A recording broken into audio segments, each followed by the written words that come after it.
What's going on, everybody? Paul Hickey here with nooffseason.com.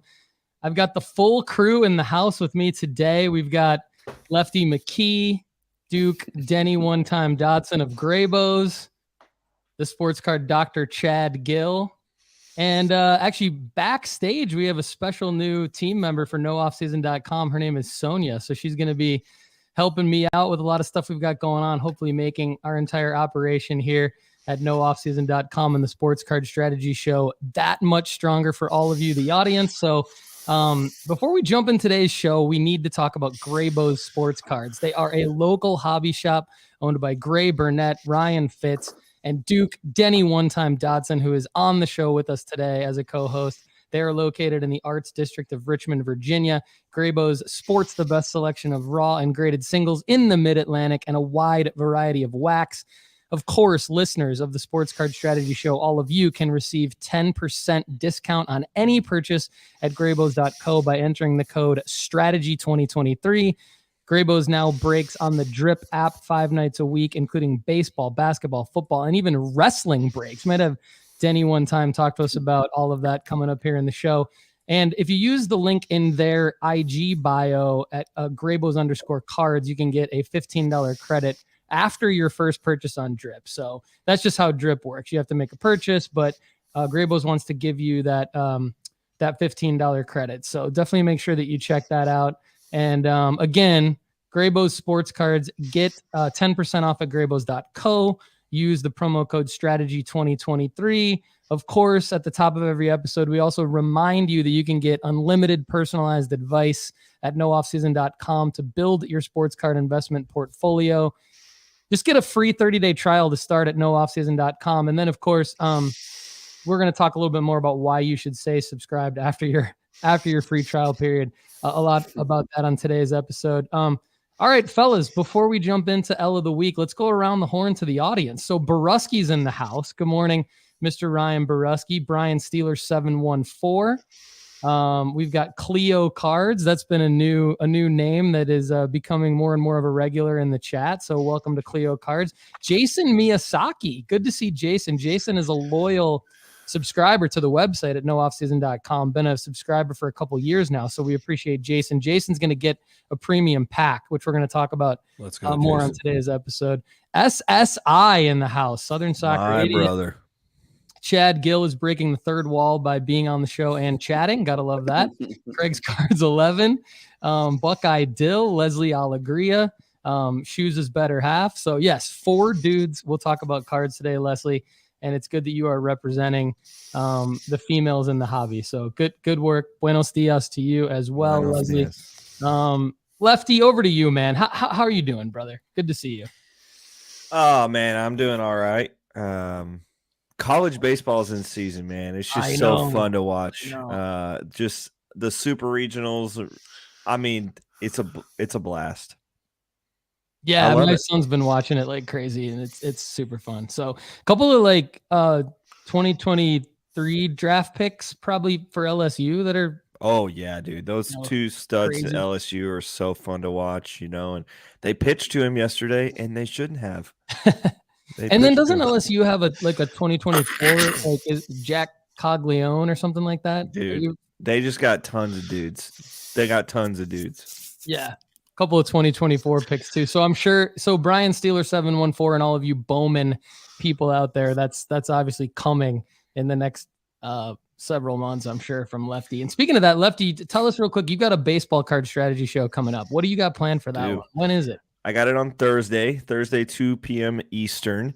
And I'm going to interview Colby Olson, who's our analytics and statistical analysis guy at justbaseball.com.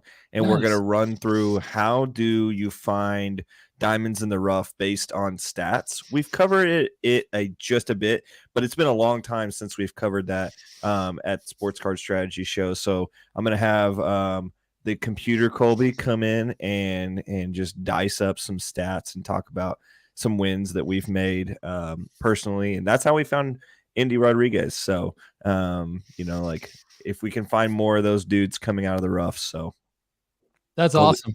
Can't wait to hear from Colby the computer and Lefty. on Thursday. Be sure to check that out. Duke, what's up with you, man? How you doing? What's up at Graybows? How's everything going for you? Things are great here, man. Had a good weekend. Hopefully the NBA Finals finishes tonight. I got a little, larger wager on the Nuggets to win in 6 or less. So we're trending in the right direction there. Things at Graybows are good, man. Rolling on the Drip app 5 nights a week. Last week, week's our first full week.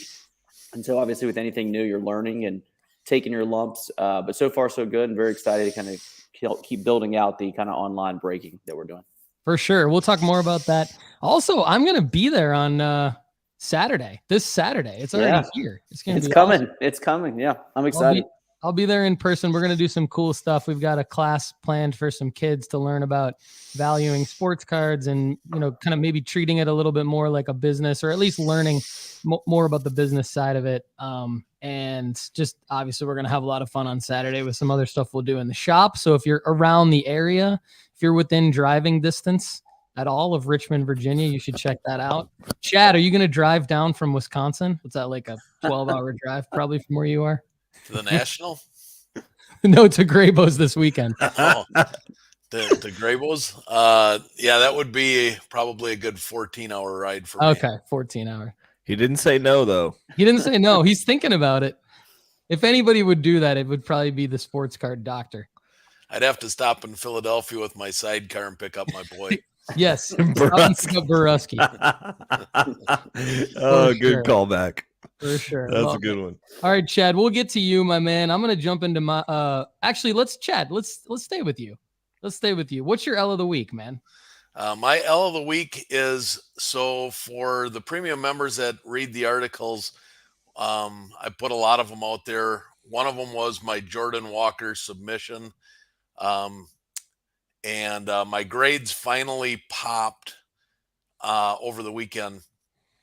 And I had a 20-card Jordan Walker submission. They're just the Bowman Chrome first base. According to my mathematics, I should have gotten 12 10s and 8 9s. How it actually, and the potential profit was supposed to be $1,000. Clearly, I did not look at these cards well enough before I submitted them. I ended up with 8 10s, 6 9s, and 6 8s. So my estimated profit instead of $1,000 is going to be $250. So I'm still profiting, and that's kind of why I wanted to talk about this as an L. When I do these plays, I hear a lot of people say, well, I can't find all the cards for the price that you put for the raw card. Well, right. These are just estimates. You're going to pay a little bit more, a little bit less. The mathematics say this should happen, but there's enough room in these plays that even when you get a play like this and I get 6 8s when I wasn't supposed to get any, I'm still going to profit about $250. So it's an L only because I was hoping to make $1,000, but I'm still profiting. So these are, I put enough wiggle room in these plays that you're still going to make some money.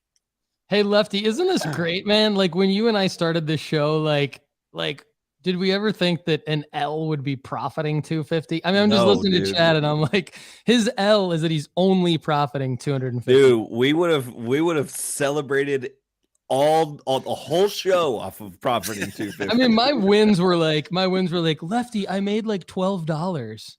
I didn't lose $3,000. Only $1,000. I didn't lose $750. Jeez.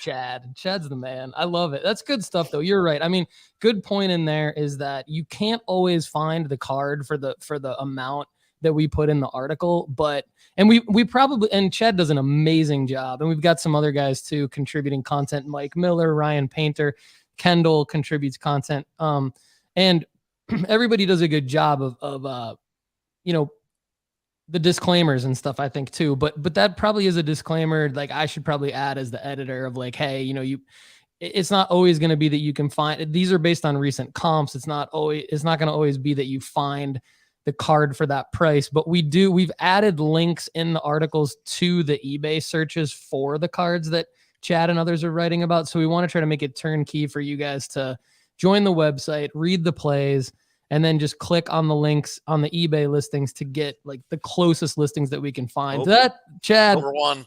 There's one.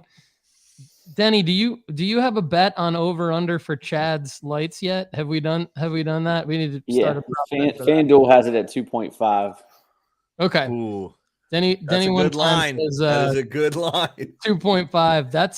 That's tough though, because see, that's Duke just knowing betting right there, because it's usually about 2 to 3 times, and it's I'm not sure the actual numbers. So I'll take the under line. on 2.5. Tough line. All right. I'm going to bet the over. Duke, Denny, one time Dotson. What's your L of the week? My L of the week was so as a new card shop, you start a card shop, you think, hey, I'm just going to call a distributor and they're going to sell me product. And that's just not how the world works in this business, unfortunately. So we do have 2 distributor relationships set up, but we're still not getting like all the premium stuff right when it comes out. So we go through alternate channels to find like the brand new stuff at times. And so like we did it successfully with Bowman U Inception, got a couple cases of that, but we were supposed to get a case of Bowman U Chrome basketball and paid a guy way in advance because that's the way we can get it. We could, if we pre-buy it from these guys, then we're like first on their list when it comes. They send it to us and we'll usually get a pretty good deal. And the case of Bowman U Chrome never got to that guy, so we never got it. So he refunded the money. Like, we'll get the money back. That's not the thing. But people like you were reaching out saying, hey, can I get some of the Bowman U Chrome?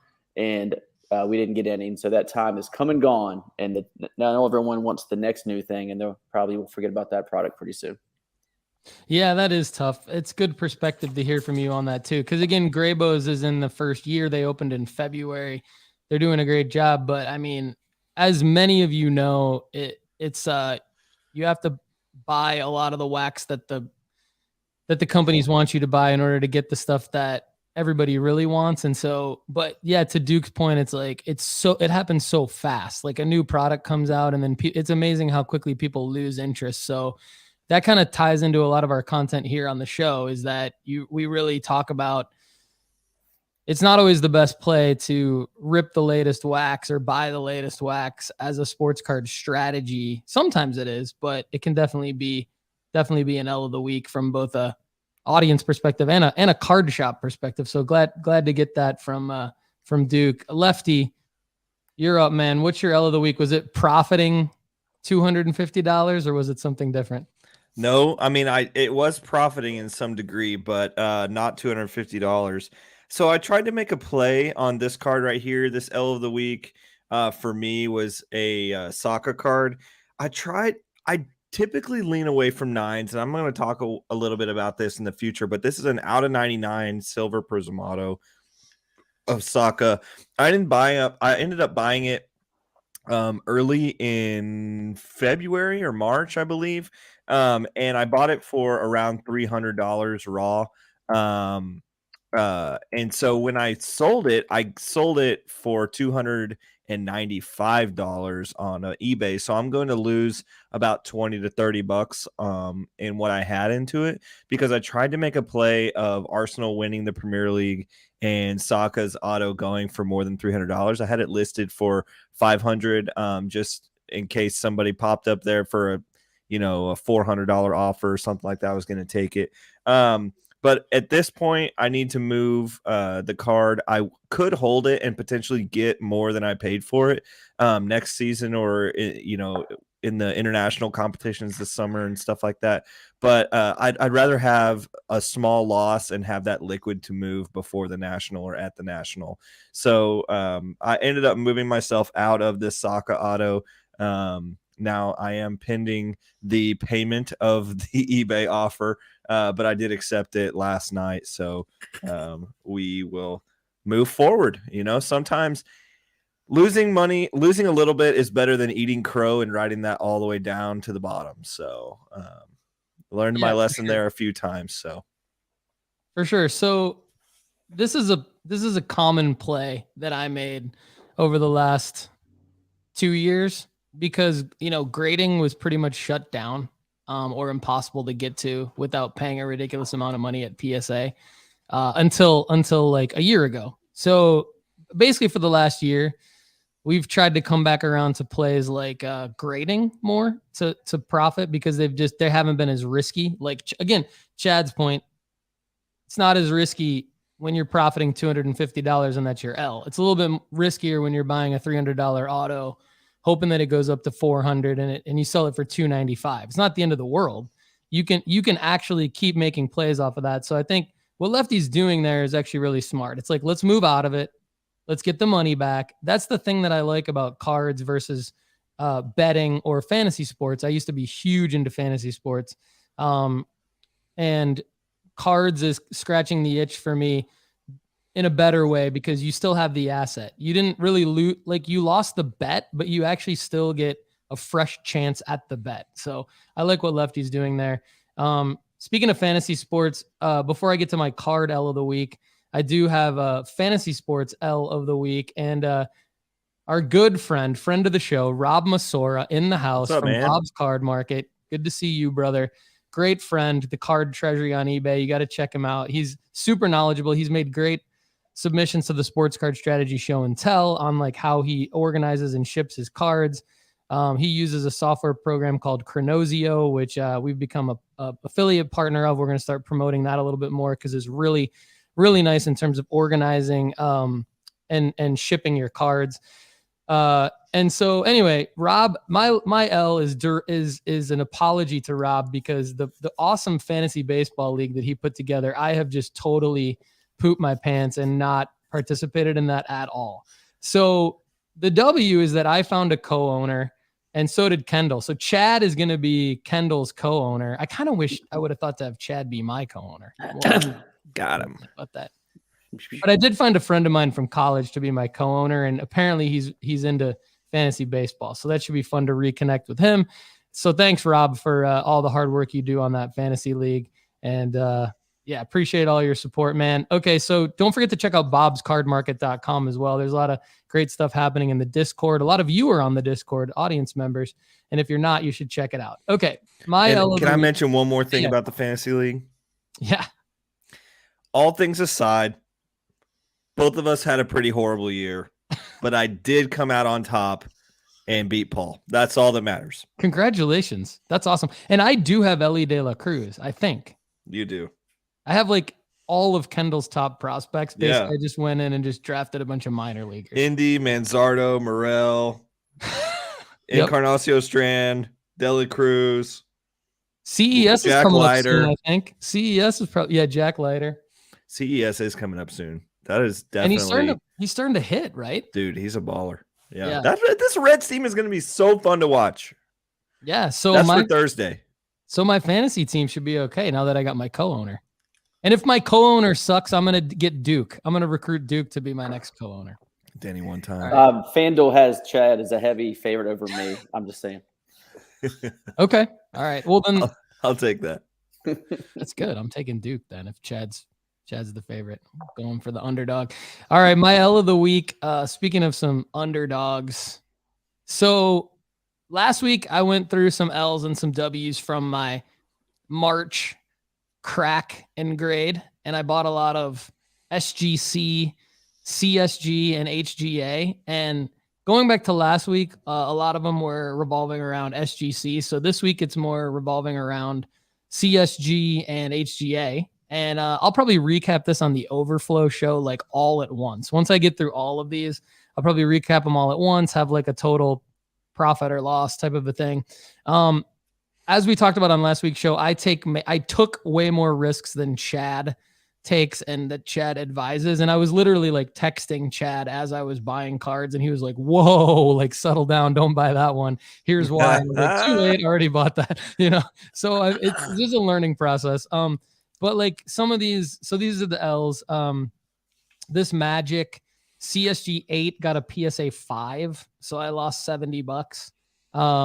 That sucked. Well, I haven't sold it yet, but I project to lose the $70. This Michael Jordan, I bought raw at a show. Apparently these Skybox 1990 Michael Jordans like are super hard to grade. Cause I thought this looked like a 10 at the show. Granted, I didn't have a loop I didn't have a tool or anything like that. So I was kind of an idiot for thinking it would be a 10 without a loop or a ruler or anything. But I'm also not going to like from like a value box, sit there and like have a loop and a ruler. I would love to hear from somebody in the audience, like if they if they sit at a value box with a loop and a ruler, because I would want to have them on the show because I think that's pretty badass. But like, I'm not going to do that.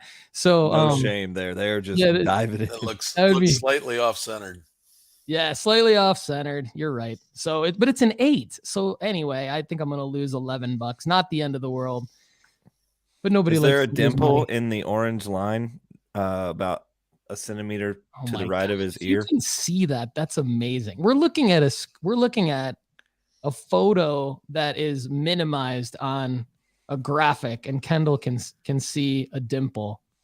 Probably, and that's why it's an 8. Because what I've noticed from these grading exercises is, like I'll tell you this: I cracked a bunch of them that I didn't like the grade. And I haven't gotten into that content yet, but I will. And I cracked a bunch of them where I didn't like the grade. And then I looked at the card closer and I started to see surface flaws that I didn't see the first time I put them in to get graded. So you're probably right, Lefty. Well, I have a dumb question. Can I ask a dumb question? Because I'm not as skilled in the cracking and submitting as you guys are.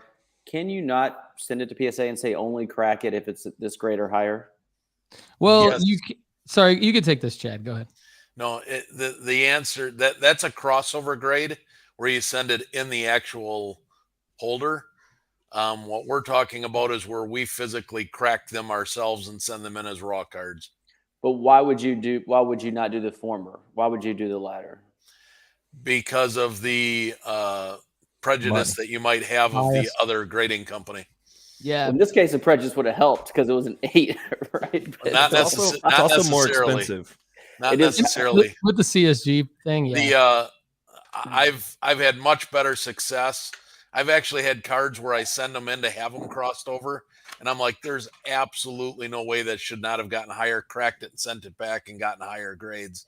I rarely, if ever, will send it for a crossover grade. You're almost always better off cracking it out and sending it in.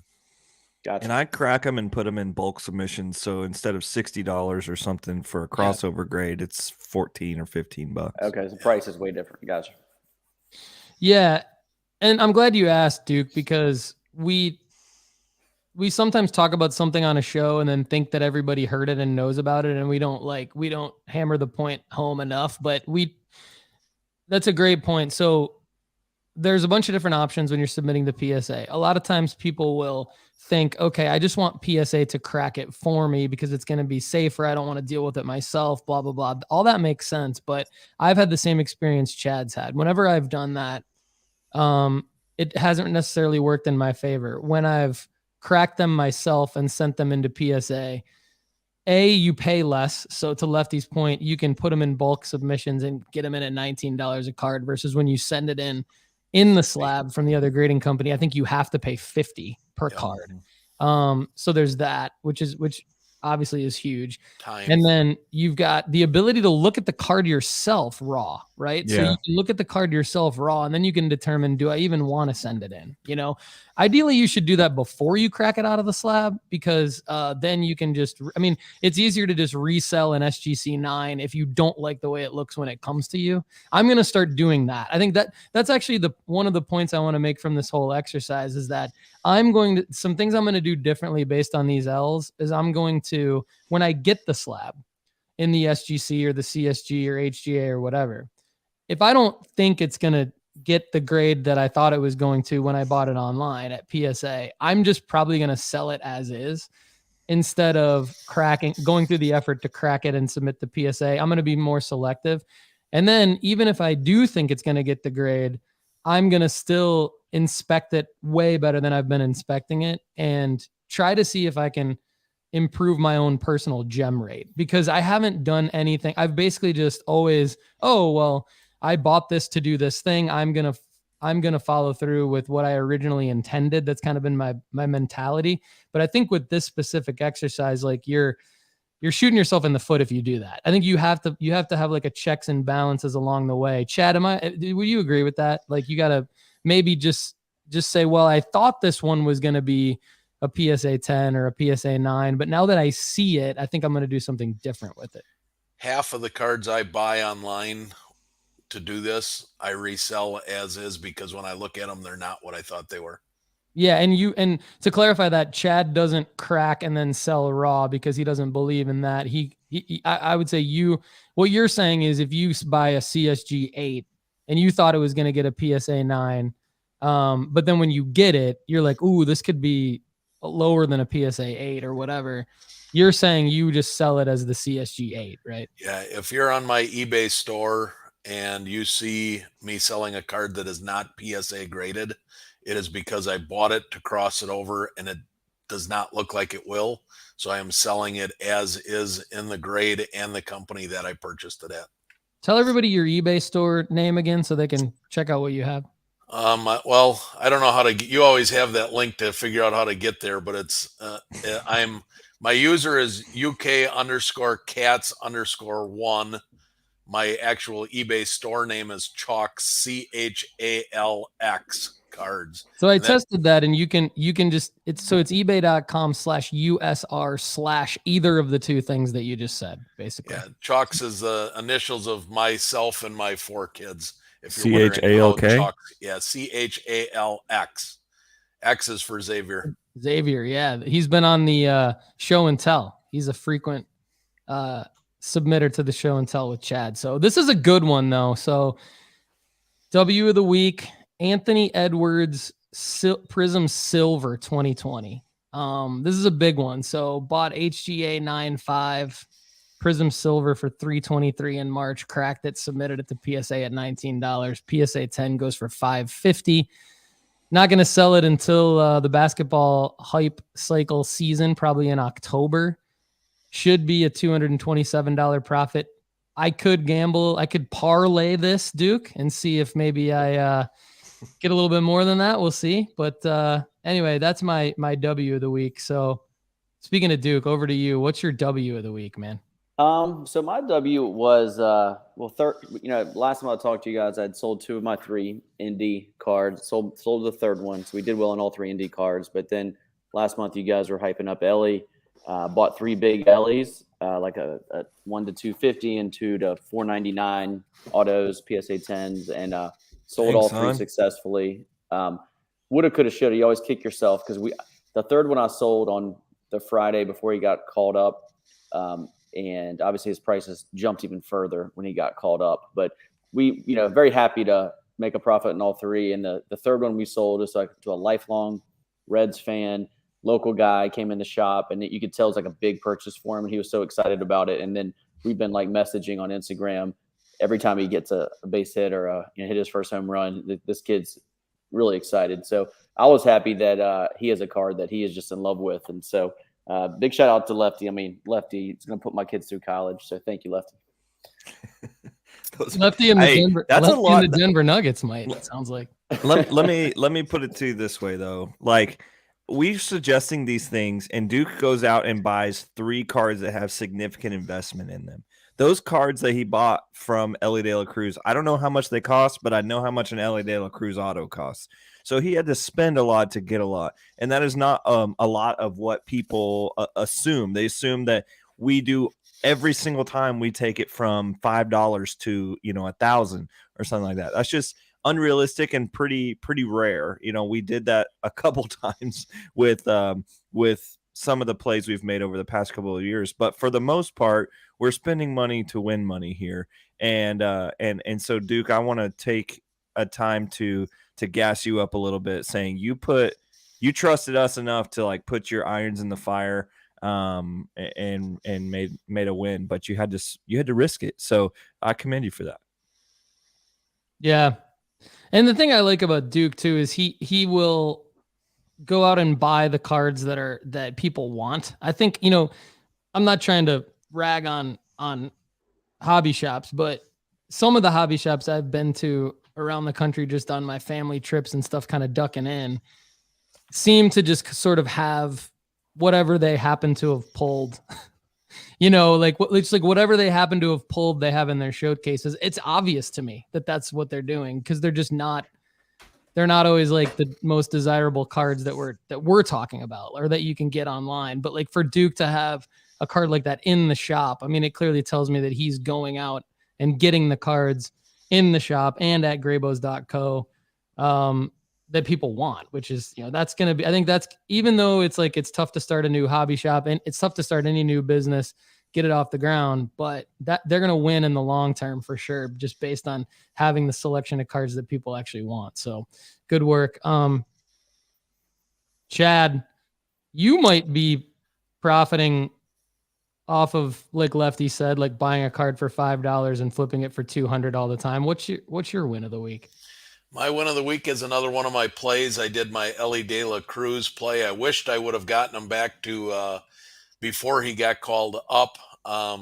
However, it worked out really well because I've got a contact in Ohio that has a little sports card shop, and he's a huge Elly fan. And I ended up selling my whole entire PSA submission order to him. So as soon as they get here, I'm putting them back in the mail and sending them directly to him. But people have asked, can you mix and match? I had a 30 card Elly de la Cruz. Oh, here's number 2. The over's looking pretty good right now. Boruski bet the over. Boruski said earlier in the chat that he bet the over. So we just need one more. So anyways, I did 30 cards. I did 10 of the Bowman first edition paper base, 10 of the chrome first, and then I did 10 of the mega box. And I wasn't, because I didn't do 20, I was looking at it and I'm thinking, out of the 30, I was hoping to get 16 PSA 10s. I'm happy to report I got 21. Nice. I got 7 9s and 2 8s. And on this whole entire order, after I get done shipping them to the card shop in Ohio that is buying all 30 of them, I will have profited about $1,600. Cool. So his L is profiting $250 and his W is profiting $1,600. There needs to be like an official sports card PhD certificate given to the doctor. Amazing. Just follow the plays. Everybody can make money off of these too. Subscribe to nooffseason.com. That's where all the plays are. You just need to get a free 30-day trial. Stay subscribed past your 30-day trial. Get a premium pack. We'll talk more about that in a second. Before we get to Lefty's W, couple things in the chat. So we will definitely, Chloe cards, Duke and I will make sure that we capture the content from the class that we're doing for kids on how to value a sports card, how to treat it as a business kind of thing. We'll put that on YouTube for sure. So glad you mentioned that. That'll be a W for sure for everybody. Check the chat. Craig's Cards 11 looking to buy something, looking to buy a 2020. Actually, Duke, do you have a 2020 Burrow Prism Silver PSA 10 that you want to sell to Craig's Cards 11 right now on the show? I don't think I have that exact card. We have a couple of Burrows we picked up this week, but not that one. But I certainly can keep my eye out for Mr. Burrow. Sounds good. Craig's Cards 11. Good stuff. Boruski, you like the Magic card? I'll tell you what. It's yours. I am giving you the Magic card. Boruski, you are going to get a premium pack. We're going to explain later in the show why you're getting a premium pack and why others are getting a premium pack. But I'm going to put that Magic 1981 Topps PSA 5 in your premium pack. So congratulations. And thanks for your support of the show. That's awesome. Craig's Cards 11 sounds like they had a win of the week as well. Sold Elly Orange Mega Auto PSA 1010. 10 card 10 auto. Last week, free X. That's amazing. Good work, Craig's Cards 11. Love to see it. Lefty, you called Elly, man. You called Elly. You called Andy. What's your win of the week? I mean, honestly, it's a gift to watch people sell for more than they did. Right. But honestly, like Indy or Elly wasn't. I don't feel like that's fair to say I called him. He's like the greatest minor leaguer of all time. Like it was really obvious. Way early, but like way before any. I know it's obvious to you, but that's why you do this, because it's obvious to you and it's not obvious to everybody else. And you said it way before anyone. Like, you remember when you and T bought the 2022 Bowman case and I bought half of it from you. And I was like, who's in the thing? And you were like, Elly de la Cruz. And like, not that many people have heard about, like, no one was thinking about Elly de la Cruz when you told me that. That was You're just early. You're earlier than everybody else. So good work. Thank you. There will be more to come. So there will be more of those. My win of the week involves one of those that I am still excited about that hasn't reached the major leagues yet. But I want to talk first about I teased college baseball earlier this week or earlier in the show. Quinn Matthews, win of the week, I think. He did something amazing last night, throwing 156 pitches, 16 strikeouts as Stanford beat Texas last night. Like, this guy was drafted by the Rays last year in like the 12th or 15th round or something like that. Or actually, I think it was maybe even later than that. Anyway, regardless, he didn't take the money, went back to Stanford to lead this team and goes 156 pitches. That hasn't even been done in the major leagues in a long time. The last time somebody went even close to that was in 2013 when Tim Lincecum went a complete game into the 140s. So, I mean, this is unprecedented in our game. The kid knew his risks. He wrote his thesis about Tommy John surgery. So, like, I just thought it was a cool spectacle to watch. W of the week is watching a kid that probably is going to have a hard time making it to the major leagues because he's an older senior now. He doesn't have anything that's like a wipeout slider or something like that. This was his World Series last night, his last game at Stanford in the Super Regional, and he went as far. And you were going to have to literally pry him off that mound. So that's just cool to watch. So I'll be looking for some Quinn Matthews draft stock in the future to potentially. It's just a cool card that maybe when he has a Bowman someday, I'll buy one just because. What a gamer, you just love to see that. Messi to the MLS. This is absolutely huge. So Messi to the MLS, I think, will change the investment market for soccer cards in the United States. I've been banging this drum for a long time, but I think MLS cards will now. I mean, think about how many parallels and prints the MLS is going to have of Messi. I think this really will change the American landscape for soccer. We have a 2026 World Cup coming in. There's so many markers over the next couple of years about how soccer market will grow. And as an investor and as somebody who sees money in things, like sees opportunity, I see opportunity here and I don't want us to miss out. Like this soccer card strategy, potentially, I mean, there's going to be 1.5 million ways to do it, but Messi coming to the MLS, just American prices in soccer up and to the right. Like, there's just no way that the MLS and soccer card investing does not grow because I would venture to say the greatest soccer player of all time is going to come and be a part of the MLS. And then when he's done, he has the opportunity to own an MLS team. So it's not like this is going away. It's not going to be as Zlatan Ibrahimovic where he comes for, a year or two and then goes back. This is something that's here to stay. I'm super, super pumped that Messi's coming to the MLS. I don't even care if he's not on my team. It's gonna help the whole league. And so there's rumors that the entire league, like every single franchise, put money forward to get Messi here, which is unprecedented. This will change not only the card market, but I think it will change contracts going in the future. Adidas gave him a partial of his contract of jersey sales. Apple gave him part of the TV revenue and subscriptions revenue from him coming over here. Like, there's crazy parts of this contract. So I know that's not necessarily like directly related to card news, but I think it will dominate the future of soccer card investing, and we could see this change the landscape. So just get in.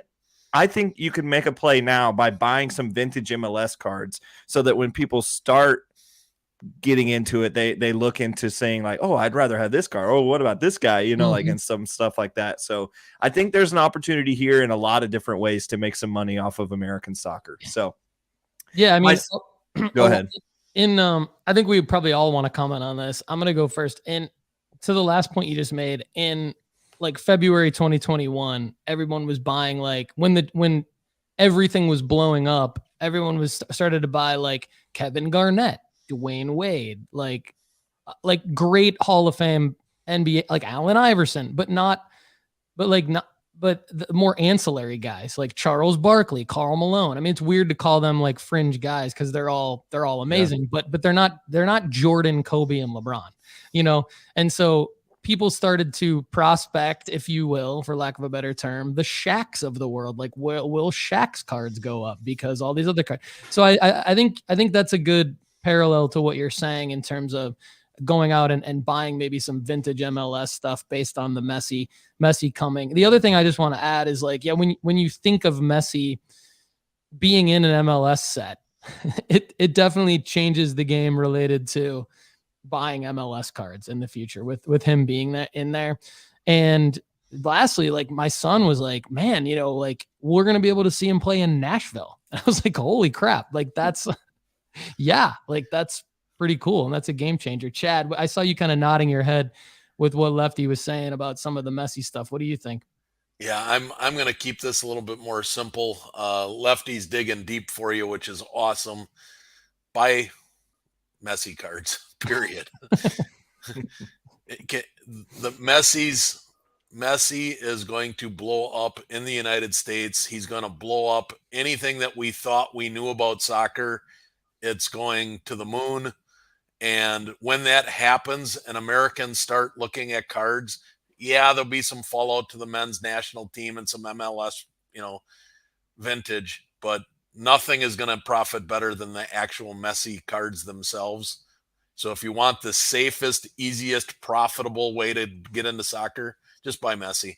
Thank God for Chad, because Lefty and I, like, we tend to go deep. And we've actually, like, before Chad even joined the show, Lefty and I would have conversations on the show about, like, why don't we just do the stuff that's right in front of our nose? Like, sometimes we go too deep and we look at like, oh, well, what about over here? What about over there? Because it's not as obvious. But I like how Chad's just kind of bringing us all back to, well, yeah, you guys are right. But like, what's really going to work is just buy Messi cards. So well said. Well said.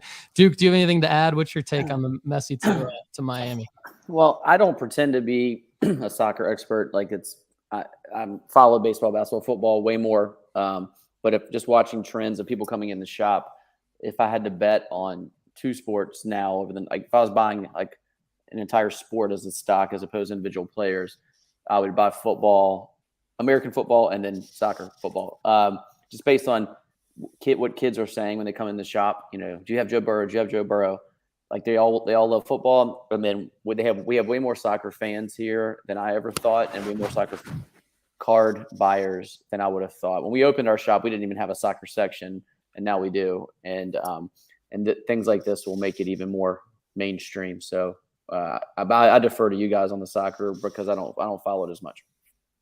SSI in the house. I'm glad Messi's coming. I don't know how long he will put up with that garbage team he's going to. Inter Miami barely beat my hometown team in the U.S. Open Cup last week and dead bottom in MLS. Yeah. SSI, you're so right. Messi has to bring more quality to Miami because Miami's team is a train wreck. And but with some other players that are coming in with Messi, there's some big names that are also coming to play with Messi. And I think that will continue. I think players will want to come and play with Messi. It's the LeBron effect. Yeah. He's going to create a super team. I think if Miami clears shop a little bit and lets Messi kind of call some of the shots here, I think Miami will be very good down the road. But my other win of the week, sorry, that took us way off. That's okay. I did a similar to what Chad was talking about his bulk submission. I did a bulk submission of Spencer Jones PSAs. It will be back on Tuesday. It's already in the mail. But I think this is interesting because it was a bulk submission that came back in less than 30 days. So, that's pretty incredible. It really couldn't have played off better for me because Spencer Jones, the play here was making, for those who don't remember it or didn't catch the show, the play that I'm making here is there are no autos of Spencer Jones that are not redemptions that are Bowman. There are some of them that are Paninis and stuff like that, but the Spencer Jones doesn't have autographs out right now. He's a really hot prospect and will continue to be a hot prospect. I think he could be one of the next guys that we end up profiting a ton on here at No Off Season. But what I did was I took as many chromes as I could find between like $8 and $12 and just submitted them all. I did some sort of a pre-work. I actually have some Bowman chromes that I knew wouldn't gem, and so I kept them here. But I sent a submission of Spencer Jones off. Has some Drew Jones actually and Matt Mervis as well in there. But that bulk submission is coming back this week, and so I'm looking to make my first little play like Dr. Chad up here in the top right. So real excited about that. And as you guys know, I don't look at the grades before I pull them out of the box. So I know I can't believe I don't know how you do that. If I'm a moniker of patience in this podcast, then Paul is the moniker of impatience, and we can't be more unlike each other in that way. Yeah, so we're definitely like, I'm the opposite. As soon as I get the email, I stop everything I'm doing. Do you use the app on your phone?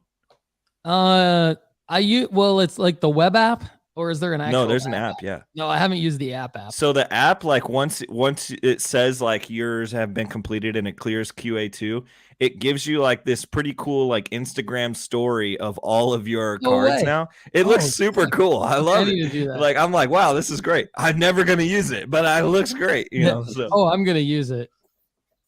I'm gonna stop everything I'm doing immediately and scroll through 20 pictures of sports cards. Yeah, I literally when I get my grades, I go download all the photos, and then I download.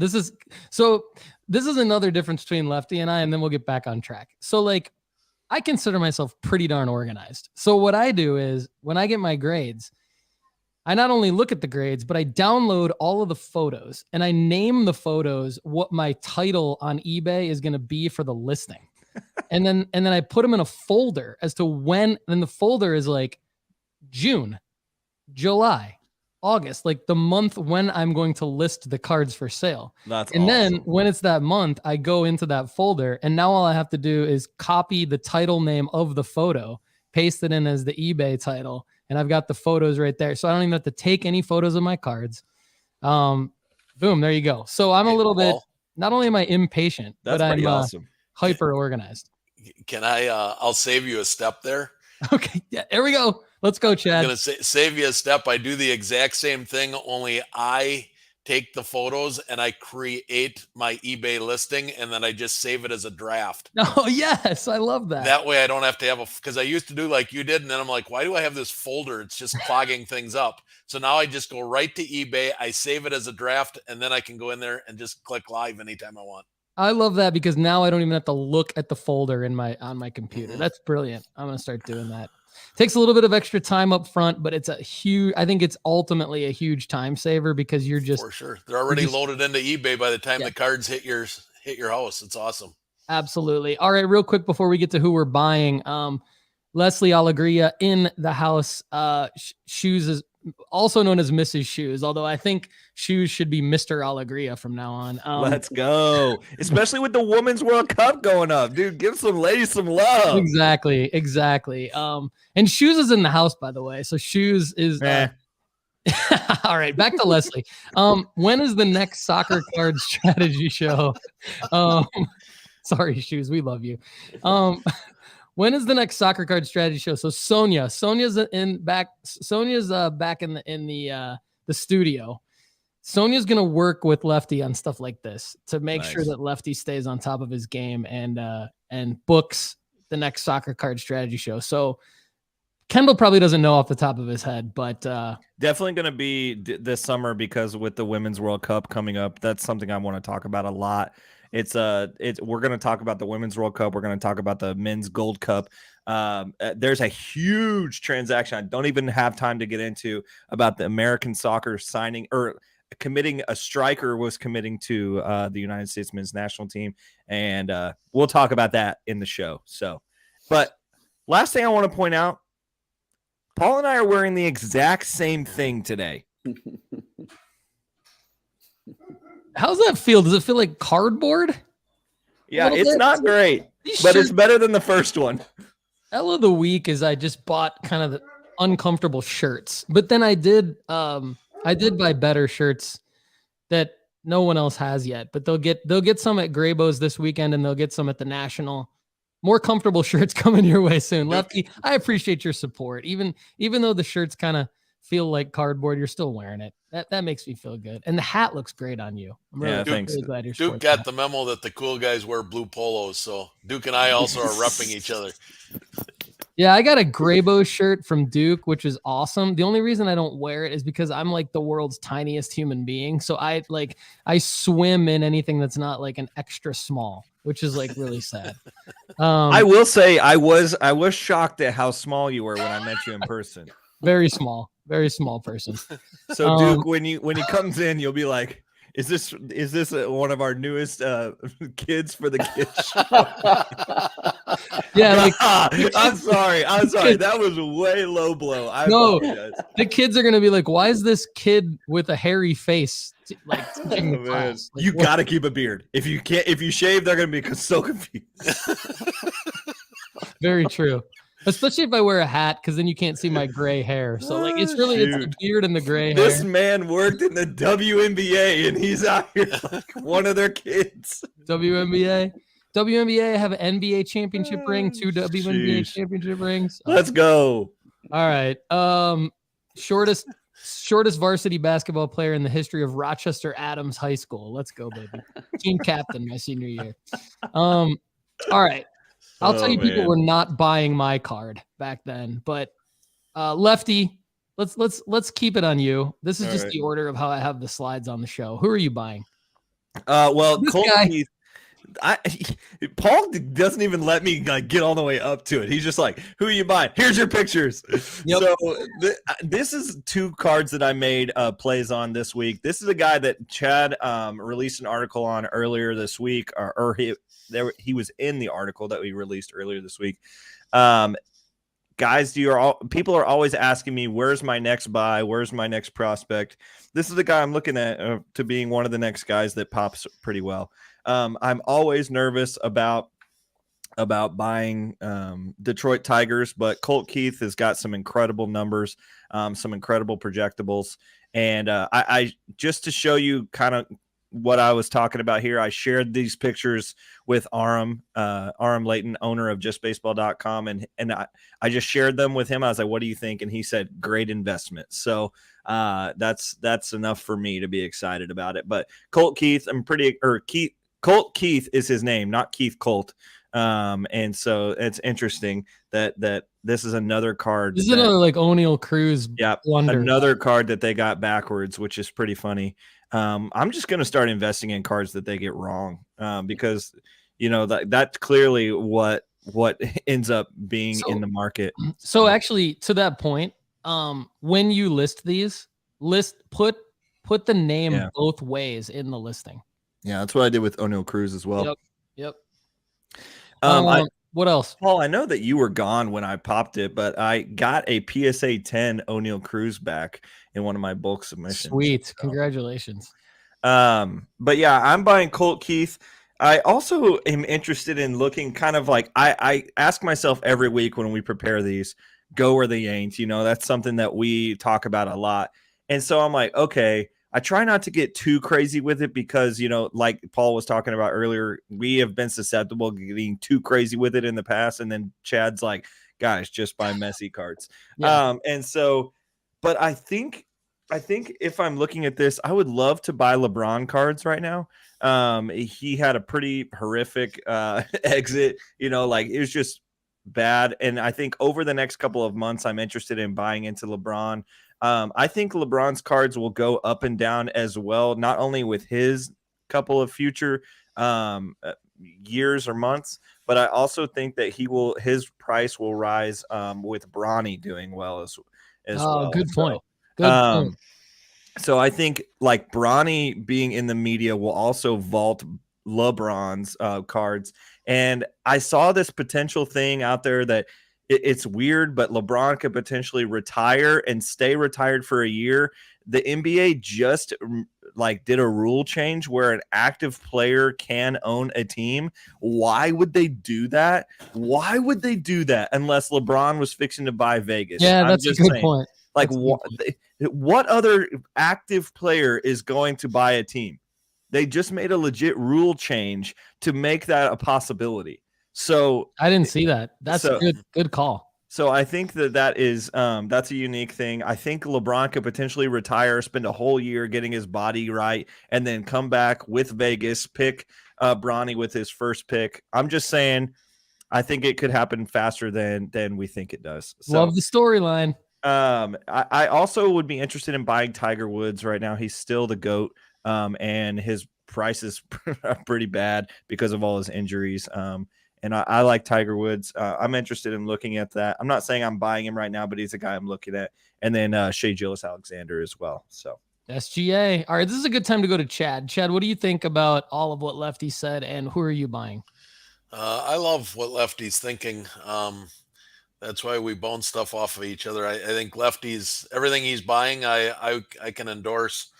I am right now, and I just bought one last night because I've been crying in my pillow every night since Lefty told me that he had an O'Neal Cruz Bowman first auto PSA 10.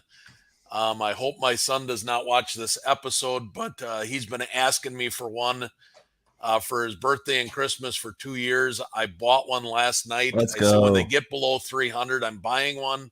I got one last night for $300. Super stoked. His birthday's in September, so he is now done for his birthday. But I am buying O'Neal Cruz cards. They are at their bottom. I think with the news that his boot came off, and he's starting to walk without his boot, everything that you see about O'Neal from now until he comes back in August is going to be positive news of he's making progress. He's starting to walk, he's starting to throw, he's starting to swing. And that's going to build the hype back up. His cards are at bottom right now. That auto that I bought last night for $300, if you look back 90 days ago, that was a $550 to $600 card. I bought it for $300. I don't see it might go down to $275 if you're lucky, but I think they're at the bottom and they're starting to come back up. So anything O'Neal Cruz, buy now. This is a base auto PSA 10. Bowman first. Yeah, Bowman first auto. Okay, if any of you out there want to get this, make sure in the search that you're doing two different searches. Make sure you search for ONEAL Cruz, in addition to how you actually spell his name, because maybe you can get that for less based on the amount of eyeballs on a listing with the misspelling. The one I bought last night was ONEAL. ONEAL. Yeah. So there you go. So that's not how you spell his name, but that's how they've spelled it on the card. And I think that is also another potential hack to maybe get a lower price versus people who know how to spell his name and are spelling it. I think anytime that there's a discrepancy like that, there's if it's a player that you were going to buy anyway, it's a good opportunity to maybe get a little bit lower price, just because I think that I'm not like overcomplicating this. I just think it's logical that there'd be less eyeballs on that search listing because of that. So anyway, I don't know if I'm right or wrong on that, but probably a good time to go over to Duke Denny One Time Dotson for who we're buying. Chad, did you have anything else on? No, I was just going to say, you got to be careful too, because I almost bought the wrong damn card. There's a card on there for the one I bought was $350 or best offer. I offered $250. We went back and forth. We agreed at $300, but there's one on there right now for $319 or best offer, but it says PSA 10, but when you look at the card, it's PSA DNA PSA 10. I hate that. People do that. So it's a Bowman first with an in-person auto, and it's listed as a PSA 10 in-person auto, yeah, for $319. And I almost made the rookie mistake of buying that stupid card. I actually made an offer. I made an offer at $250, and he countered at $300. And when he countered at $300, I caught it, and I quickly declined the offer and thought, "Oh my God, I almost made a rookie mistake." So be careful doing that as well. Yeah, make sure that you see the top certified autograph issue on the card for all of these, because a lot of people will go to the minor league game, get an in-person auto. It's easy to get in-person autos at minor league games. And so I think that's why I see tons of them in the way that they're listed. It does look like they're pack pulled auto, but they're not. So Duke, Denny, one type Dotson. Who are you buying? So a few friends of mine and customers at the shop, a couple of us threw in money together. We call it the fund. We call it Graybo's Fund 1. And so it allows us to kind of buy some bigger cards that we might not buy individually, but gives us a chance to kind of pull our money together and buy some big cards. And it's kind of fun. So we've already bought a couple of quarterbacks, including Josh Allen, Justin Herbert. We actually bought a Lamar, got a good deal on Lamar, who I'm slightly bullish on. And so what I would like to kind of fill it out as far as quarterbacks go would be to get a little bit of Trevor and a little bit of Joe Burrow in there. So that's what we're looking for. You guys talk about seasonality all the time. And obviously, since I got back into the hobby, just watching seasonality, the beautiful thing about this game is that it always adjusts and moves. It's like not the same thing. You can plan for it, but I've already seen the market becoming sharper, like catching on to this buy football in June trend, because we have a lot of 12, 14-year-old kids coming here and they're asking for all these guys. And so I don't think we're getting as like bottom pricing on these guys as I would hope, but I still think that these quarterbacks will go up between now and the beginning of the season. So for now, I think I'm still sticking to the quarterbacks for the next couple of weeks, and I would hope to snag a Trevor and a Joe. I think that's smart. I think it's still the pocket, but it's interesting to hear that the market's wising up, sharpening up, as you put it. I that doesn't surprise me. I think that like there's always going to be these trends, and you can adjust to the trends, and that's also what I love about it. So that's good stuff. I think shout out to Lefty a minute ago for saying go where they ain't. Shout out to Chase Krim of Texas Roadshow, who on the Sports Card Strategy Show and Tell this past Thursday had a phenomenal submission where he was going where they ain't. He dropped just a ton of fire on that episode. You should go back and check it out if you didn't see it or didn't hear it. A lot of wisdom in that drop by Chase Krim, that submission. So I did a little bit of research, and this is not too far off from Lefty and Chad saying buy Messi, but Kylian Mbappe doesn't really have a spotlight on him right now, and it's not like you're ever going to get him for like a bargain basement price because he's Mbappe. But I think all of the things that Lefty said about Messi will apply in the future to Mbappe as well. And in the meantime, he's also like the best player in the world. I think they're kind of 1A, 1B, and he's 10 years younger than Messi, or maybe even younger than that. So I think that there's specifically doing some research on market movers. You can get your first month for only $1 at marketmoversapp.com using the promo code NOOFFSEASON. Go check out Market Movers. Look for deals on Kylian Mbappe cards. He's someone you're always going to be able to move his cards. You're always going to be able to sell his cards, which is what you want. You're never going to have to explain to people who he is or why they should buy that card.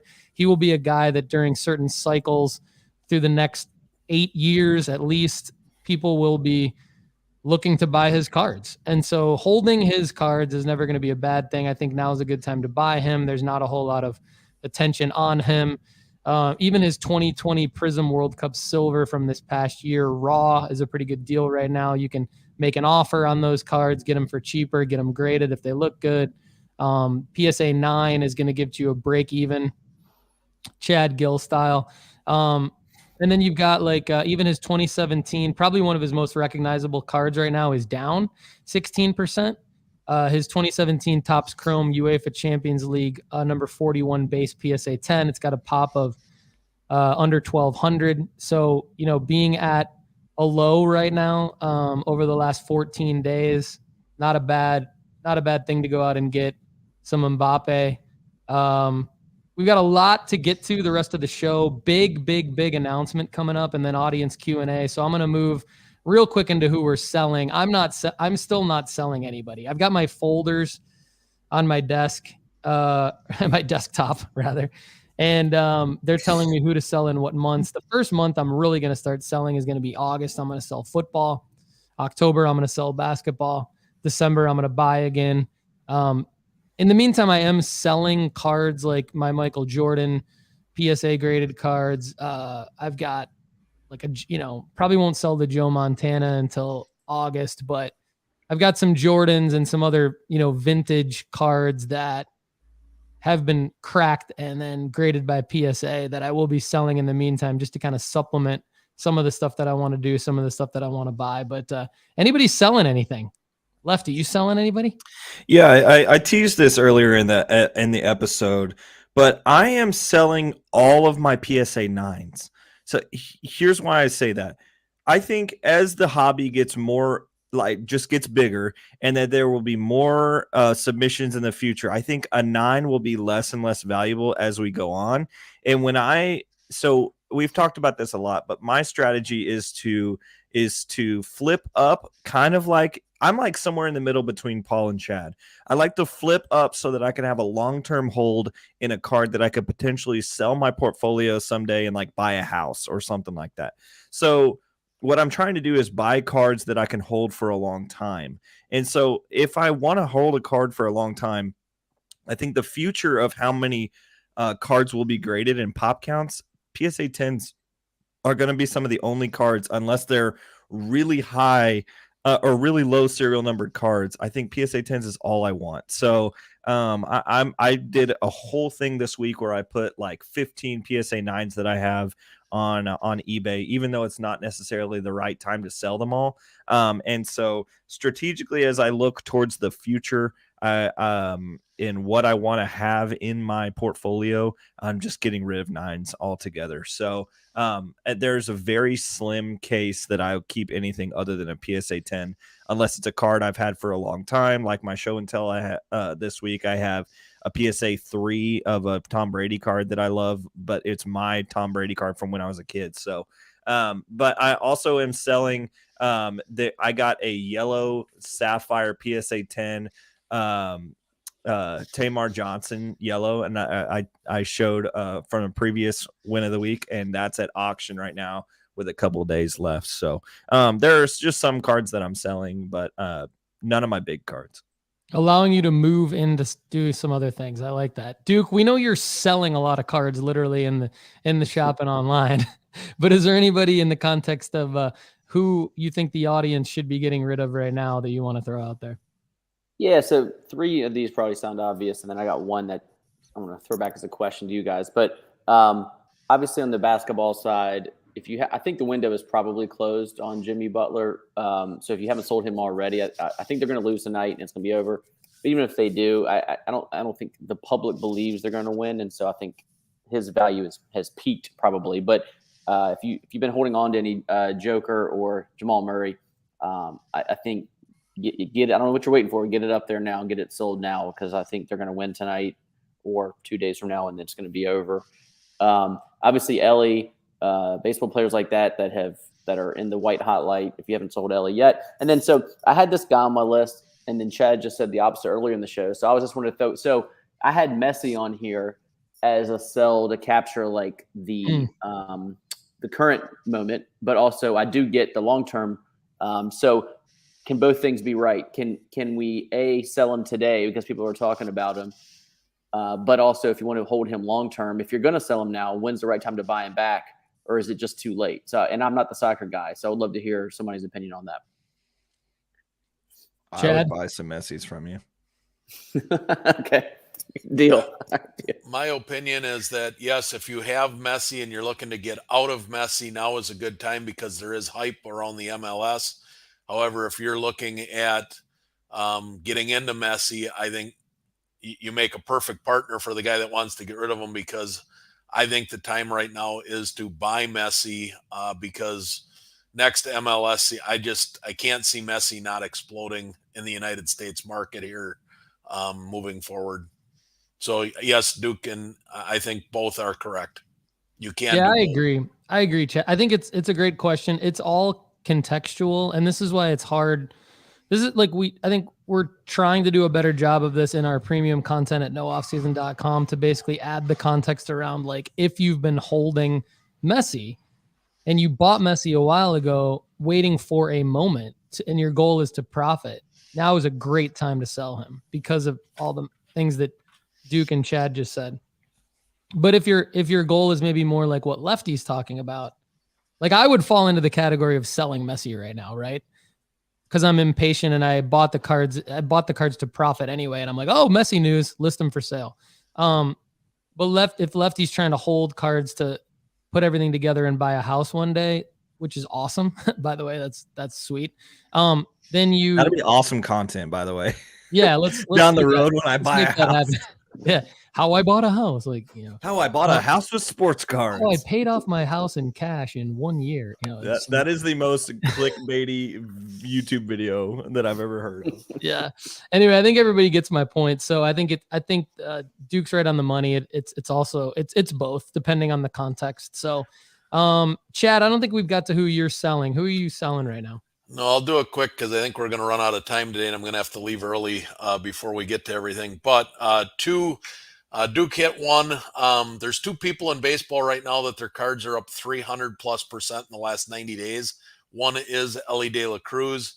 His Bowman Chrome first PSA 10s were selling for $40 little over 60 days ago, and they're now going for $140-ish. The other one is Luis Arias. That dude, is having incredible. A year. He's got a 400, first player to have that this late into the season, I think in 12 or 15 years. Unbelievable year that he's having. He reminds me a little bit of like Ichiro, because the guy can't hit doubles and triples or home runs. He just slaps base hits wherever they're giving him. But he is balling, and because of that, his cards. So his Bowman, he's got a 2017 Bowman first auto in raw condition on May 13th. You don't even have to go back 60 days. May 13th, that card sold for $40. One sold yesterday for $174. His PSA 10 in early May was $205, and over the weekend, one sold for $333. So if you and for those that don't have the autos and the big dollar, here's an easy one. 2019 Topps Update Raw. Search the dollar bins if you go to a card show. These were 50-cent dollar cards. They're $5 a piece right now. That's a 500% increase in the last 60 days. Sometimes we think about making all this money that you got to do it with these autos and these big dollar cards. You can do it with dollar cards. When a card goes from $1 to $5, that adds up too. So that's who I'm selling: Luis Arias and Elly de la Cruz. Great stuff. Yeah, and like Marty Neal in last show, the audience member did that exact thing that you're talking about with a bunch of different players: $1 to $5, $1 to $20, all that stuff. So, all right, we're gonna get to the big announcement while we have Chad. So, next show we're gonna do something super special. Next Monday, it's going to be how to pick a good break and avoid bad ones, but essentially the content. So that's going to be the theme of the show. But what we're actually going to do on the show is perform a break. So I bought a box from Just Breaks, Kendall's company, of Bowman U Inception. He's got it right in front of him. Kendall's going to hold it up real quick. So there's the Bowman U Inception. And then Chad is donating a box of his very own 1990 NBA hoops. I collected those sets as a kid. That exact set. I put together like multiple sets. Kendall's balancing it on his hat. Don't ruin the cards there, Lefty. Hey, these things are impeccably they're packaged in here. I'm not worried about it. Anyway, we're gonna do how to pick a good break and avoid bad ones. The way that we're gonna do it is we're gonna do a break on the show. Chad's shipping that box to Lefty today. I'm shipping my no off season break mat to Lefty, so we got a little branding in there. Lefty's gonna have his camera is not going to be on his face. It's going to be on the break. We're going to perform a break live on the show, but it's going to be educational around how you can incorporate breaking into your sports card strategy, which is not something we've done before. So I'm really excited about this. But the thing I think I'm most excited about on the show is that 26 of you are going to get the cards for free, and you're going to get them in our new premium pack, courtesy of Graybows as well. I was able to, there we go. The premium pack boxes look sweet. So you're going to be the first 26 people to get a premium pack. Graybows and nooffseason.com and the Sports Card Strategy Show are going to ship you your box. In your box, you're going to have all of the stuff that you would have gotten in your premium pack anyway, plus the cards that we pull in your break slot. So we don't have enough time today to announce all who's going to be in the break, but they're going to be basically the people who have been the premium members at nooffseason.com the longest, plus Mr. Ryan Borusky and Oh My Shoes, because they are, I think, undoubtedly two of the audience members that have been the most active in the chat. And so we want to reward them also with a free premium pack and a slot in the break. So basically, next show, I'm promoting it, and then I'm going to hand it over to Lefty to kind of talk Lefty and Chad to talk through some of the details of how this is going to work. But next show, just to recap, 24 of the longest nooffseason.com premium members plus Borusky and Oh My Shoes will be the people that will have the break slots. Lefty is going to run the break. Chad has also put a lot of work into how this is going to run. All right, Lefty, I'm going to hand it over to you to kind of talk through how this is going to work and why we're doing it this way. So pretty exciting. I'm going to give you guys some break knowledge. This is what it's called, a mixer. So because we've got multiple different products, multiple different teams and everything, we're going to have to do things a little bit uniquely for this, especially when there's Bowman U Inception that don't have don't have professional teams associated with these cards. They will be going off of, or they'll be in their college uniforms. So what we're going to do is we're going to divide them up into 26 different break slots, which we've talked about just now, but we're going to associate each one with a letter of the alphabet, and then each one with at least one NBA team. So for instance, you will have like each slot will be like the letter A, the Bulls, and that will be your break spot. So there will be one team, or there will be one break slot that has two NBA teams, because in this product they just didn't have the same amount of value. So there will be one break spot that gets a letter, the Bucks and the Kings as well. So the way we're going to divide that up is the first letter of every card that comes out of this Bowman Inception will go towards, of their first name, will go towards that person. So whoever draws a W in the break, if they were, or a V in the break, would be Victor Wembanyama's cards. So Caitlin Clark would be a C, et cetera, et cetera. So that's how the break will work for the Bowman Inception. We had to get it a little creative because there's so many teams involved.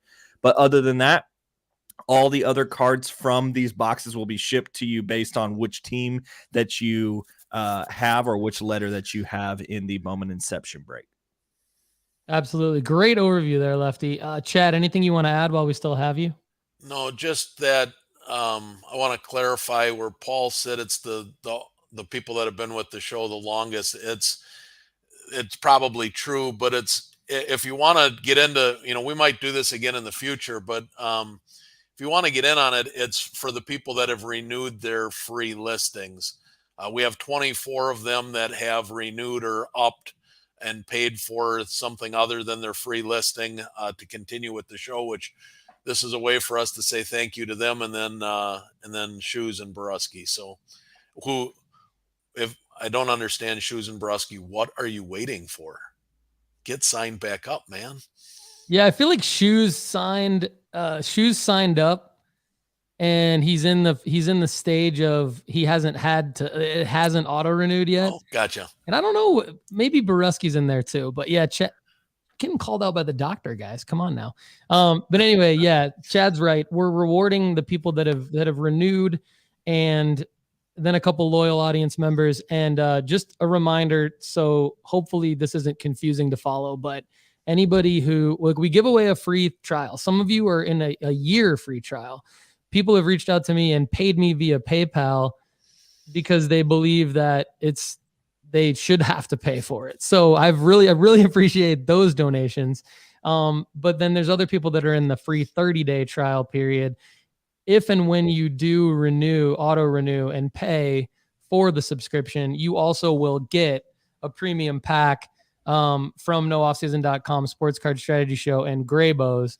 And in the premium pack is hobby packs, retail packs, slabs, gear, singles from Graybows, from nooffseason.com. Just more of a reason to stay in the family, more of a reason to support us. A lot of it's coming back to you Borusky will sign up soon. Doctor's orders. That's great stuff. Okay, real quick before we get into the audience Q&A, and there's not that much audience Q&A today. So, Chad, if you've got to bounce, if anyone has to bounce due to the time, I totally understand. Hopefully, audience will not bounce and stay here. But before we get into that, I do want to give a shout out to Chad Dyer. Chad Dyer is a new name in the chat. Good to see you. Found us through Andy's football card quest. Love the pod, and thanks for the baseball help so far. So I wanted to call this out not only because Chad's a new audience member in the chat. We also have Scott Lawrence in the chat, who's a loyal audience member. Good to see him. Good to see everybody in the chat today. But I wanted to give a shout out to Andy Kaysen, Football Card Quest. Definitely some of the best content you can get out there. Especially in terms of football cards. He's just very inspiring with how he puts together his content, how he thinks. Very, very helpful. If you want, we try to do all we can as well. But if you want to get into, like, if you're into fantasy football and you want to sort of use your fantasy football passion to parlay that into some card stuff, that's exactly what Andy does. And he's amazing at it. So, Chad Dyer, good to see you. Andy co-hosts the Football Card Strategy Show here on the channel. So more stuff coming from Andy as well. But just wanted to shout out Andy in the chat and Chad. All right, audience Q&A. Let's get into it. So this is actually breaking insights from Ryan Painter, who is a premium member and he contributes to nooffseason.com. So I think that this goes along with what we just talked about with the upcoming How to Pick a Good Break show. So he's basically some pointers here from Ryan, knowing where your boxes come from. If he's buying into a break, he wants to understand, for example, if it's optic, he wants to understand like if downtown has been pulled from that case. We'll probably talk more about that on Monday's show.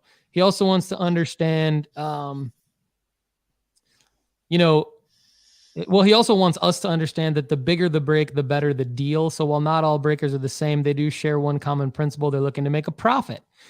Breaking takes time and effort, no matter the size of the break. Bottom line, the breaker is going to get his.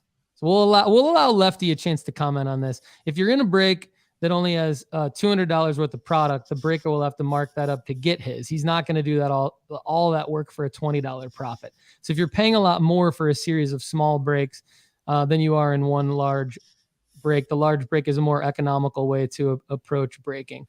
He also says, check the case hit checklist. Every product's checklist is vast. It's always a good idea to check which teams do not have any chance at a case hit. So we'll get more into that, but I think, good stuff there from Ryan Painter, and I wanted to give him a shout out for submitting that to me. So again, next week's show, How to Pick a Good Break, coming next Monday. Hope all of you tune into that. Even if you're not eligible to win the cards, I think it'll be a very educational show. All right, Paul Schmidt's Buckeye Dill is next.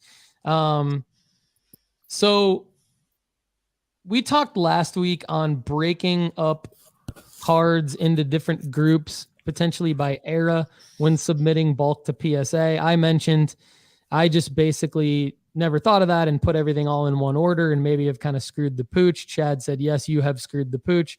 We're going to let Chad elaborate on this. So Paul basically says, let's assume you had 40 cards to submit, 20 of each baseball and football, with 10 of each being modern and 10 of each being vintage. With this scenario, would it be better to send in the baseball and football separately with mixed eras, or separate them and send in by era, like 20 modern cards, including 20 baseball and 10 football? Maybe I'm overthinking this, but anyway, to improve my odds is worth the effort. Second question is in regards to pre-grading cards like Mosaic Football, pink camo, etc. I really like the color variation, but these seem to be tough to pre-grade. I'm getting better at pre-grading cards such as Optic Football, but with the Mosaic parallels are tough.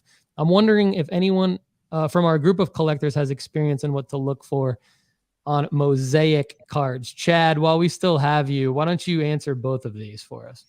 Well, first of all, I want to preface and make sure that when we're talking about sending them into the eras, that does not increase your chances of getting a higher gem rate.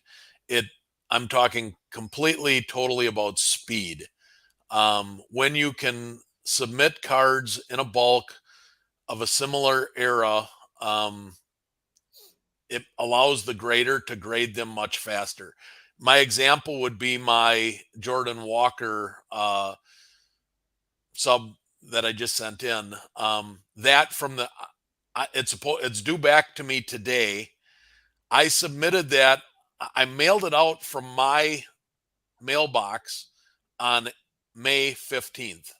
I'm going to get it back today on June 12th. Less than 30 days, including mail time.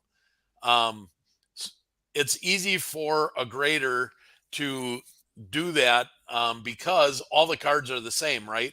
So once they get their template out of what they're looking for, it's just boom, boom, boom, boom, boom, boom, boom, done. So Yeah, if you have mine enough came back in less than a month too. Yeah, so if you have enough bulk to do it, the more specific you can get, the faster your cards will come back.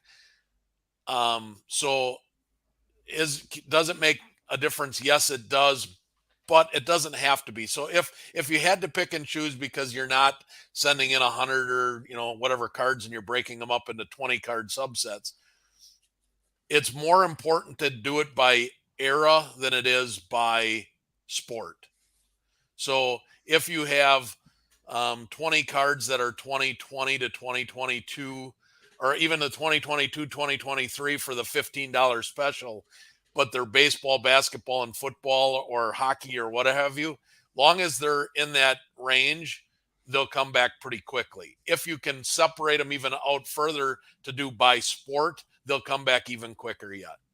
Yeah, and MW's in the comments echoing your thoughts on this. And I think the reason why this happens, right, Chad, is because they will send cards to different graders based on the experience of the grader. So yes. I'm going to paraphrase this. I'm not going to get it 100% on point, but I think generally it's that the more ultra modern cards can go to the less experienced graders, and then the vintage cards will need to go through to not only a more experienced grader, but probably spend more time in QA too. So yes. if you're breaking up the submission, like Chad said, based on the era and not necessarily the sport, you can kind of infer like, okay, experienced graders are going to take certain eras. That's kind of why there's different eras in the grading submission choices as well, and probably different price points. So if you're going bulk value and you're splitting them up like that, like Chad said, you're increasing the speed. So that's a great question. Second question on the pre-grading. Chad, real quick, explain what pre-grading is first, and then talk about if you have any tips for the audience based on Buckeye Dill's question of Mosaic specifically.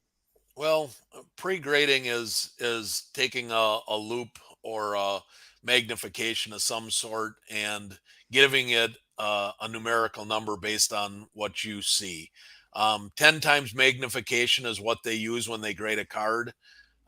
So if you have anything that can magnify a card 10 times, that is what the graders are looking at. So you can see the corners, the edges, what looks to the naked eye to be perfect under 10 times magnification. You're going to see the little bit of fraying or edge wear, the chipping on the cards with the dark borders. And then to get a little template, you can get them for $5 or $6 on eBay that lays over the top of the card for centering. Centering is a big deal on these cards. However, now the cards without borders, those become really difficult, which is what he's talking about in the mosaics. The mosaics do not have borders, so they are very difficult to pre-grade. You have to, the way I do it is I pull up a PSA 10 and I lay my grading over the top of a PSA 10, and then I compare everything to the PSA 10. That's how I do that. But nice.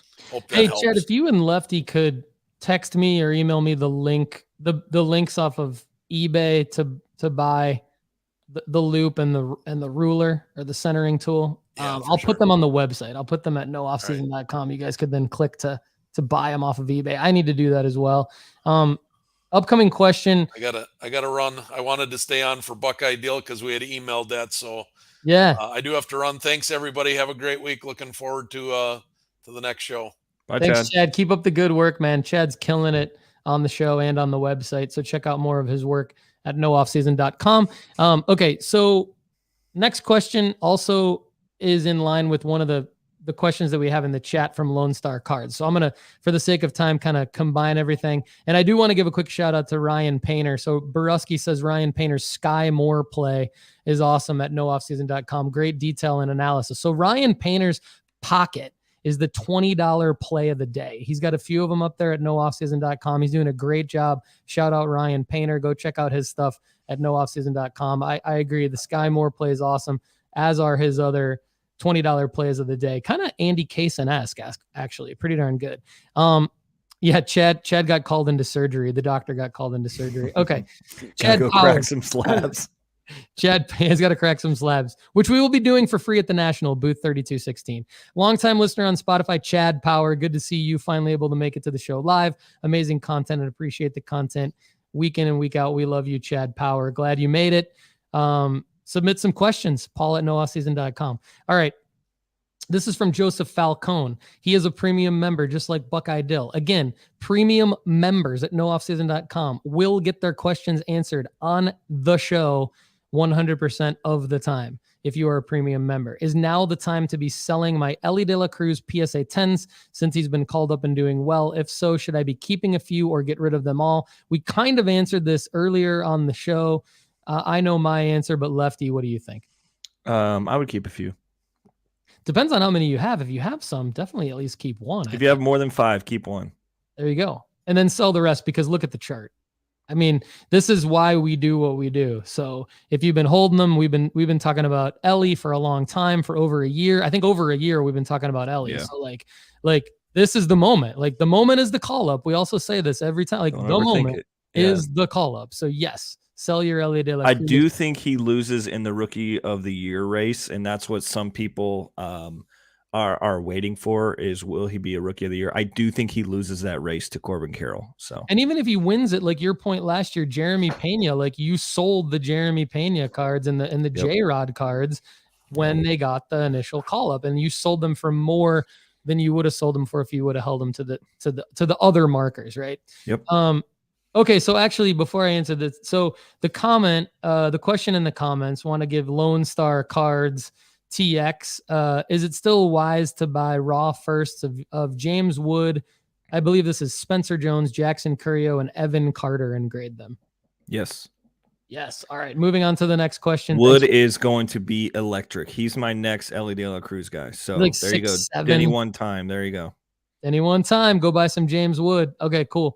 And I'm buying Jackson Churio still. So Ryan King. Okay. I wanted to get to this one, saving it for the last question of the day. He's been a premium. Ryan, you're going to get the premium pack. You've been a premium member. You've paid your dues, literally.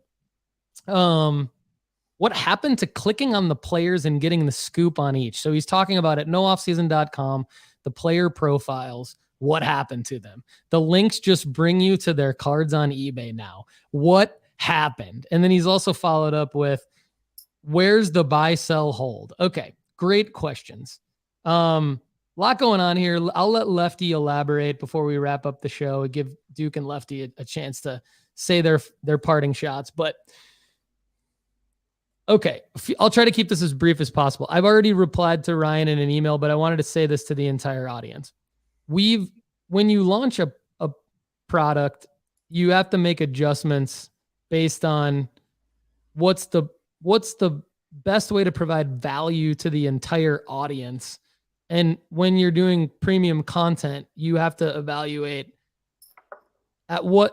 since time is a factor, how much time are you spending spinning your wheels on some content just to have content? And then what is the most valuable out of that to achieving the goal? The goal is making money flipping sports cards. So Lefty and I put our heads together. Was thinking about it for a long time. Lefty kind of helped me come up with some, I don't want to say final decisions, but some decisions for sort of phase 2 of the product. So phase 1 was like, let's build out 300 plus player profiles.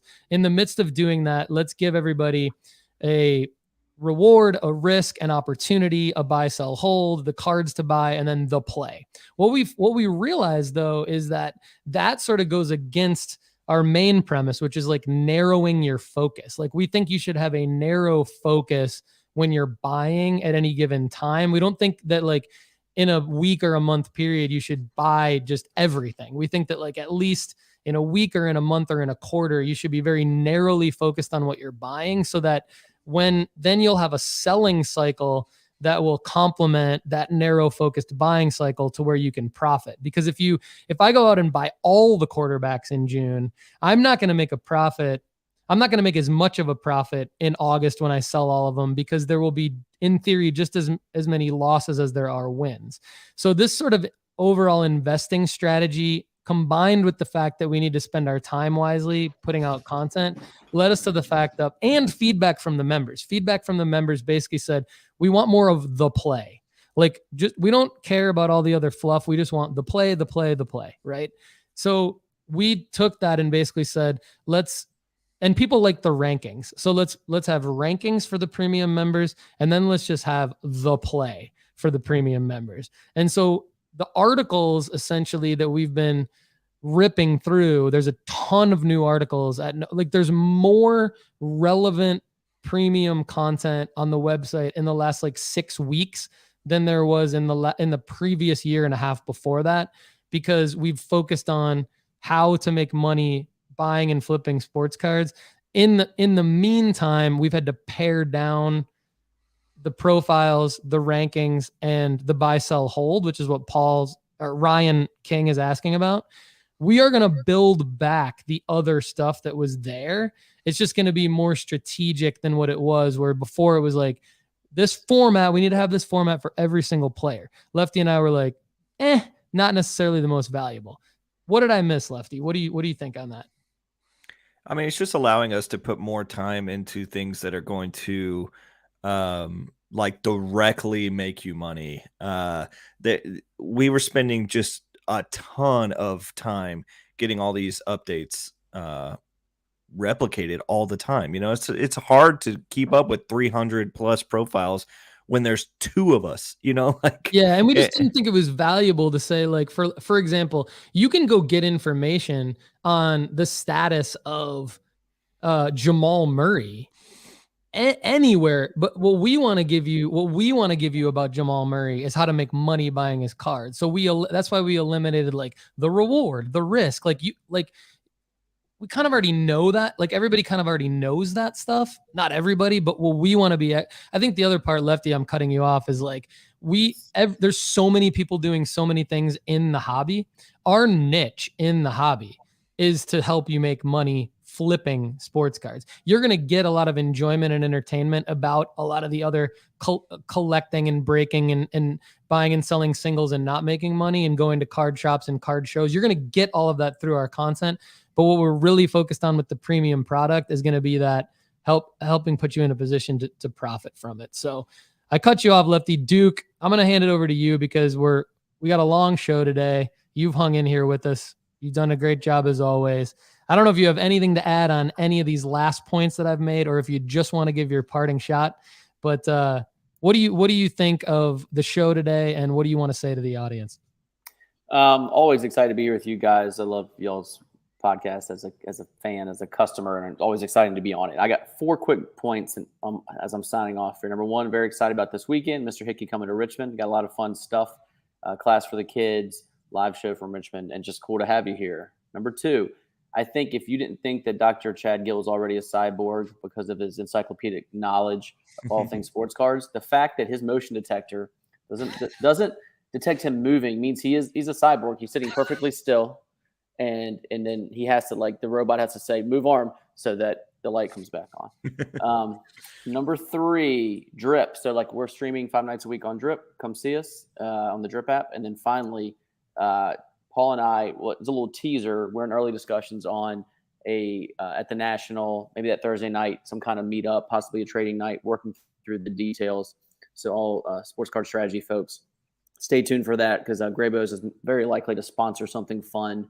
Maybe it involves trading, maybe it involves cocktails or light appetizers if you're not a drinker. But either way, excited about that. I'm so glad you mentioned that. And I'm gonna have a sign up sheet to RSVP at nooffseason.com. That way Duke and I can get a head count for that, and we can blow it out for you guys. Also, if you go to nooffseason.com and you don't see the sign up sheet yet, just email me at paul@nooffseason.com. Just like if you're listening to this and you know you're coming to the National, you want to hang out with Lefty, Duke, myself, Chad, Borusky, others from the nooffseason.com fam, Chase Krim. Email me at paul@nooffseason.com. Duke and I are going to hook you up with the great experience at that meet and greet. It's really appreciate you doing that, Duke. So looking forward to seeing you this weekend. Lefty, take us home, man. What do you got for us at the end of this Power Pack show? I do have a little something for us. I'm going to talk about just briefly somebody that I think deserves our attention here. Angel Reese signing at the National. I think this is a big deal. She has a Sports Illustrated for Kids card in one of the issues that we have gotten recently. This is all about her and the LSU and all that kind of stuff. She also has a Sports Illustrated for Kids card in this issue right here. I think she has the capabilities of being a big star. She's going to continue to do what she does, but also there's some residual hype around her as well. She's the first college athlete to be represented in the Sports Illustrated swimsuit edition, and she's also doing some big media things as well. And so for her signing at the National, doing some other bigger things, I think that card could potentially pop. So maybe that's another play for the Sports Illustrated for Kids cards. So there you go. I sent my Angel Reese in for grading among the bulk submission. So I'm with you on that. Michael Miller in the house. Good to see you. He is doing he's done a great job at nooffseason.com with his content contributions. Appreciate you joining. And Mark Smadja, has been submitting a lot of questions to me. Love you, Mark. Appreciate your support.